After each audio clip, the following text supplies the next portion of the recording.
زمین دور خودش میگرده اما من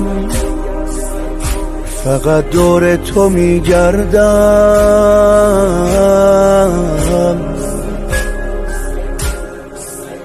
زمان کوتاه تا جایی که میتونم دلم را عاشقت کردم. دوا وقتی توی شیرین دردم، از غیر تو باید برید، باید غم تو رو خرید، از دور و اطراف زرید باید تو رو نفس کشید. نفسم دیگه در نمیاد، نفسم شده فاصله ها قفسم. چجوری به حرم برسم؟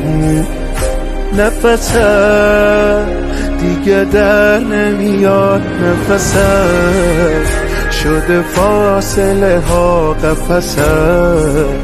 چجوری به حرم برسم؟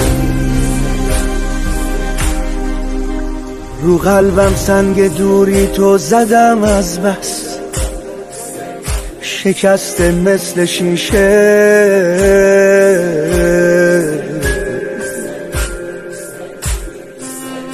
صبوری میکنم اما تماشا کن، دلم آروم نمیشه. بمونم زنده دور از تو که چیشه.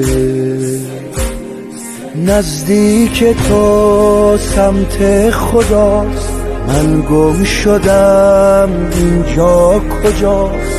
به کعبه سجده میکنم اما دلم با کربلا. نفسم تو رو هرچی که میشه قسم، دیگه بند اومده نفسم. چجوری به حرم برسم؟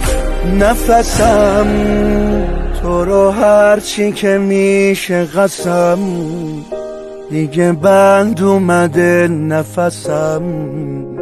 چجوری به حرم برسم؟